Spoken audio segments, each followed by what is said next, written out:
Et voilà, j'ai acheté ma botte de paille, 15 kilos, 2 euros. Je vais pouvoir l'utiliser pour l'expérience.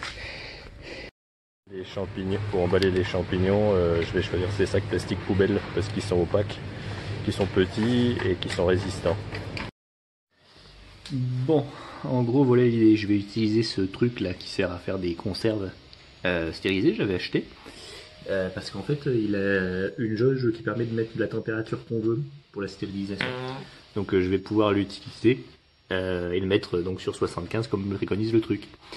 Par contre, ma botte de foin, il faut que j'arrive à prendre le foin sans en foutre partout, le couper en petits morceaux pour le mettre là-dedans avec de l'eau. Je vais enlever le truc blanc qui est dedans. Donc j'ai pris ça. J'ai ça que j'utilise d'habitude pour faire du savon. Je me demande si je peux pas hacher un peu le foin avec ça. En même temps, les morceaux doivent pas être trop petits, donc je sais pas, c'est à tenter. Je mettrai un peu d'eau pour pas que ça fasse de la poussière partout. Allez, c'est parti. Déjà, prendre le foin. Ça sent bon, hein. Par contre, là j'ai des fils, mais si je les coupe, tout va se ramasser la gueule. Je pense que je vais couper avec des ciseaux là, un peu autour, au milieu. Ouais, mais de toute façon, les câbles vont se détendre. Ou si j'en coupe qu'un seul, je sais pas. Je sais vraiment pas comment procéder. Je vais essayer. Bah, le premier truc qui me semble évident, c'est de mettre la marmite à côté. Comme ça, si ça tombera dans la marmite. Je vais essayer d'arracher l'étouffe pour mettre dedans. C'est très dur d'arracher l'étouffe, il faut vraiment tirer fort. C'est vraiment très très bien attaché. Mais c'est faisable en fait, ça marche comme ça. Donc je vais faire comme ça pour la remplir au moins à moitié. Premier petit détail inquiétant, quand on plonge la main, en fait, on sent que la botte est beaucoup plus humide à l'intérieur qu'à l'extérieur. Donc potentiellement, elle a été formée quand c'était pas encore tout à fait sec et ça a gardé de l'humidité à l'intérieur. Ce qui est pas forcément top. Peut-être que ça a déjà commencé un peu à pourrir ou quoi. Je sais pas si c'est un problème. De toute façon, il faut qu'il reste quelques bactéries quand on a fait bouillir. Donc on verra. Voilà, pas besoin de le remplir jusqu'au bout, je vais m'arrêter à ça pour commencer. La botte a quasiment pas été attaquée, elle a perdu 15 cm. Je me rends compte que ça fait une énorme quantité de foin, je pense que j'en ai beaucoup trop. On verra. En tout cas, ça sent très bon. Une odeur d'herbe coupée, mais en meilleur encore. Et ça fait beaucoup de poussière quand on le manipule. Donc je vais tout de suite le mouiller avant d'essayer de le couper, le broyer avec le truc. Voilà, ça se remplit lentement avec mon tuyau. L'arrosoir, pour qu'après je mette là-dedans. Et ben ça sent le printemps, c'est agréable. On sent que la belle saison est en train de revenir. Allez, on verse. Le problème c'est que le foin flotte. Alors je sais pas dans quelle mesure ça va me... Problématique pour moi de gérer sans avoir une grille pour appuyer dessus.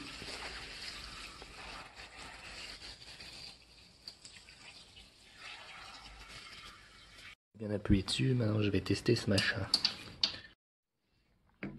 Ben, comme vous pouvez le voir, ça ne marche pas du tout. À part remuer l'eau, ça fait rien. Donc il faut que je le coupe avec un ciseau ou une lame à l'intérieur. J'ai essayé de couper au ciseau, bon ça marche, on prend des petits paquets et on coupe, mais c'est hyper chiant, hyper fastidieux vu les quantités. Donc je vais le laisser comme ça, tant pis, même s'il dit qu'il faut le couper. Je pense que le champignon se propagera moins vite, mais je suis pas très pressé en fait. Je préfère aller vers un process qui est plus long, mais où j'ai moins à travailler pour avoir le même résultat. Je suis patient. Je remplis un deuxième arrosoir et je vais rajouter de l'eau. Voilà, donc j'ai rempli l'eau, j'ai rajouté la petite grille qui est normalement sous les conserves pour pas qu'elles éclatent. Ça permet pas de le faire couler, mais ça maintient globalement sous l'eau. J'imagine que c'est pas trop grave s'il y a des trucs. Maintenant je vais le brancher et je vais l'allumer. Voilà, c'est allumé. Je l'ai mis sur 75. Je vais attendre que le voyant rouge s'éteigne. Il est allumé. Et ensuite je mettrai le minuteur sur 1 heure.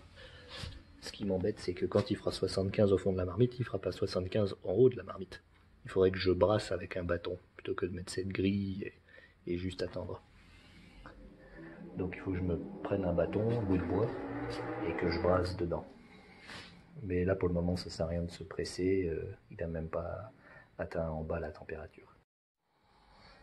Voilà, j'ai trouvé ce bout de bois dans mon grenier, je vais pouvoir l'utiliser pour brasser. Ce qui m'embête un peu, c'est que il traîné dans le grenier, il doit être recouvert de spores de champignons en tout genre. Donc je sais que c'est pas idéal au niveau stérilité. Par contre, comme de toute façon je vais mettre du blanc de champignons de l'autre, il aura en avance. Il sera en avance par rapport au sport de celui qui est sur le bouse-bois, donc a priori ça devrait aller. Sinon ce que je vais faire peut-être c'est je vais le passer sous la flamme. Je vais allumer une flamme et je vais le carboniser. Comme ça il sera stérilisé, ouais, c'est une bonne idée. Un petit réchaud à gaz.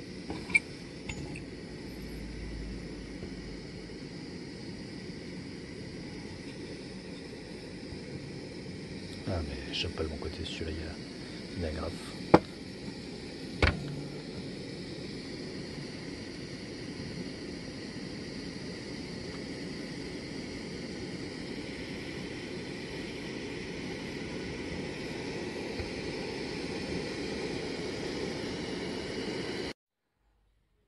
Voilà, ça sent le bois brûlé mais c'est bon. C'est pas parfait mais on n'a pas besoin d'une stérilité absolue, hein, au moins que ce soit pas trop grossier. Bon, je vais le pitrouiller maintenant. Au début, je pense je peux le pitrouiller toutes les 10-15 minutes. Et après, au fur et à mesure que ça va être plus chaud, je le pitrouillerai plus souvent.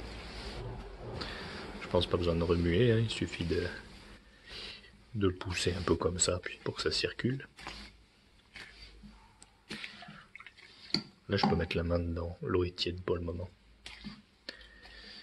Ça fait de la mousse. Il devait y avoir de l'air piégé à l'intérieur.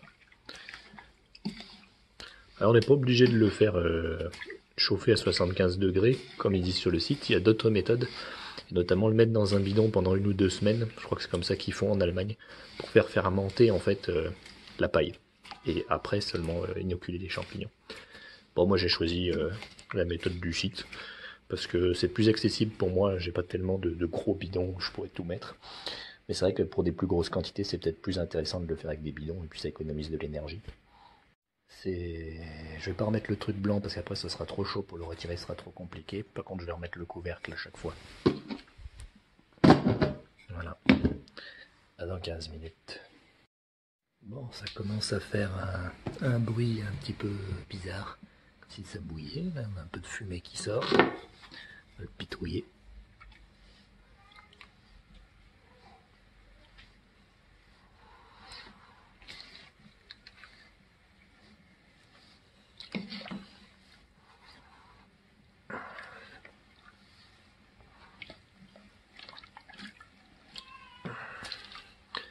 J'ai l'impression qu'il y a certaines parties qui sont un peu plus stérilisées que d'autres.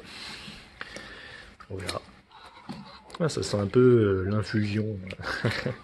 L'infusion de fenouil ou je sais pas quoi. Ouais, il doit y avoir du fenouil dedans. D'autres trucs. On remet le couvercle. Voilà, il bip, donc c'est qu'il atteint la bonne température. Je vais donc le régler sur 1 heure. Bon, ok, là, c'est quoi ce bordel? Pourquoi il fait ça? Mais c'est pas possible, c'est une blague. Bon, j'ai dû l'éteindre parce qu'en fait, si je l'allume et qu'il est à la bonne température, il bip. Donc la température va descendre lentement pendant cette prochaine heure. Peut-être de temps en temps, j'essaierai de le rallumer pour voir si la température est toujours bonne. Normalement, il ne devrait pas trop descendre. Je sais pas, en tout cas j'imagine que c'est pour ça que ça bip quand ça atteint la température, parce qu'il n'y a pas de bouton pour désactiver le bip. Donc bon. Voilà, ça fait 1 heure. J'ai eu la bonne surprise de voir quand même quand il est en position éteinte. En fait, il continue à réguler la température, juste il sonne plus. Donc ce bouton il doit servir que pour lancer la sonnerie quand c'est la bonne température. Maintenant, selon le site, il faut que je l'égoutte pendant 30 minutes. D'abord, il faut que je vide l'eau avec ce robinet. Je vais devoir le mettre en hauteur sur une chaise ou autre. Et ensuite que je l'égoutte, je pense que je vais le mettre par-dessus ça avec un petit bloc en dessous pour que l'eau puisse ruisseler pendant 30 minutes. Alors déjà, le monter et vider. Voilà, j'ai réussi à le mettre sur une chaise. Il ne me reste plus qu'à ouvrir le robinet. En faisant gaffe à ce que ça tombe bien dedans. Voilà, impeccable.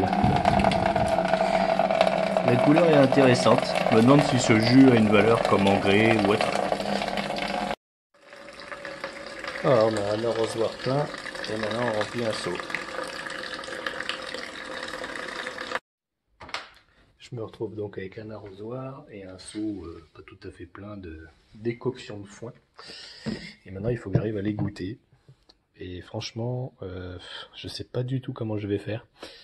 Il faudrait que j'arrive à mettre une espèce de gap, à surélever le foin par rapport au fond de la marmite pour pas que l'eau s'accumule au fond. Et du coup je me dis j'aurais peut-être dû laisser ce truc blanc au fond et mettre le foin par-dessus. En plus là c'est très chaud, je peux pas le toucher. Donc je sais pas trop. Je vais voir avec le bâton si j'arrive à le déplacer ou quoi, pour glisser le truc blanc en dessous. Alors, je peux le décaler. Bonne nouvelle, c'est qu'il n'y a pas d'eau vraiment au fond. Oula, ça fait de la buée. Il y a beaucoup d'évaporation, je pense qu'il n'y a pas de risque que ça s'accumule au fond. Donc je vais attendre 30 minutes, ce qui lui permettra de refroidir aussi avant que je le mélange avec le blanc de champignon dans le sac poubelle. Donc là, j'ai juste à attendre 30 minutes. Voilà, les 30 minutes sont passées. Si je touche le foin, il est froid. On a un petit peu d'eau là, ici au fond, mais pas grand chose, c'est pas grave. J'ai préparé des sacs plastiques poubelles que j'avais achetés, qui sont petits et sombres, pour qu'il n'y ait pas de lumière qui rentre dedans. Je vais les remplir avec le foin. Et en même temps, là j'ai mon blanc de champignon que j'avais produit, mon mycélium. Donc il y a une autre vidéo où je montre comment j'ai produit ça, que je vais intercaler. Donc je vais mettre une couche de foin au fond, une couche de mycélium, une couche de foin, une couche de mycélium, etc. C'est parti, donc j'ouvre le sac, là je vais mettre du foin dedans. Là j'ai mis du foin au fond du sac, maintenant je vais rajouter un peu de blanc de ces boîtes. Et puis je vais remettre du foin, etc. Ah, bien que mon blanc de champignons sente bon, on voit le riz qui est dedans et un petit peu de blanc autour. C'est pas génial que sur le haut il y avait du blanc. J'en ai mis quelques morceaux, j'espère que ça marchera quand même, on verra. Je vais remettre du foin, etc. comme j'ai dit. Voilà, j'ai vidé une boîte de confiture complète pour l'ensemble de mon foin, ce qui fait qu'il est dans un petit sac finalement. Je pensais que j'en remplirais 3, j'en aurais rempli qu'un. Maintenant, avant de le fermer, je vais aller chercher de la ouate de filtration d'aquarium un peu pour mettre autour, vous allez voir. Voilà, c'est ça. C'est les trucs qu'on met dans les filtres pour les aquariums. En fait, je vais le mettre là, je vais refermer le sac plastique autour et ça fera une espèce de bouchon en haut qui sera enserré avec une ficelle. Voilà, comme ça, j'ai fermé le sac plastique poubelle avec la ficelle et j'ai mis de la ouate ici pour que ça puisse respirer. Je l'ai serré autour de la ouate. Donc là, j'ai mon sac plastique poubelle. Dans l'idéal, il vaut mieux pas qu'il y ait des trous. Il y en a un petit peu de déformation ici, mais j'ai l'impression que ça n'a pas percé. Donc voilà. Maintenant, il faut que je le mette dans un endroit chaud et que j'attende normalement 3 semaines. Mais dans mon cas, comme c'est pas un incubateur, que c'est pas chauffé, probablement 3 mois plutôt. Voilà, je l'ai mis là, à côté de mon bureau, de mon PC. Comme ça, c'est un peu chaud, mais pas trop. Et j'ai mis le filtre sur le côté pour pouvoir en empiler plusieurs les uns sur les autres. Voilà, donc on est un mois plus tard, quelques semaines, même pas encore tout à fait un mois. J'avais prévu de découper d'ici 1 ou 2 semaines pour que les champignons sortent, mais on remarque déjà que par des petits trous qui étaient déjà présents, ils commencent déjà à sortir tout seuls, par eux-mêmes. Donc c'est plutôt bon signe, on va voir comment ça évolue. Et voilà, les champignons ont poussé, donc là on peut confirmer, ça a marché, on a bien des pleurotes. Pleurotes du canico, on avait fait Pleurotus eringi. Elles sont pas très grises sur le dessus et je me suis rendu compte que je suis obligé de les vaporiser régulièrement pour pas qu'elles sèchent. Ça clôture cette série des 3 vidéos sur la culture de champignons, où la première était la préparation de l'agar-agar et le placement du morceau de champignon pour le clonage. La deuxième, la fabrication du blanc de champignon dans les graines. Et là, c'est la troisième, pour ensuite partir du blanc de champignon pour faire pousser dans des balles de foin dans des sacs plastiques.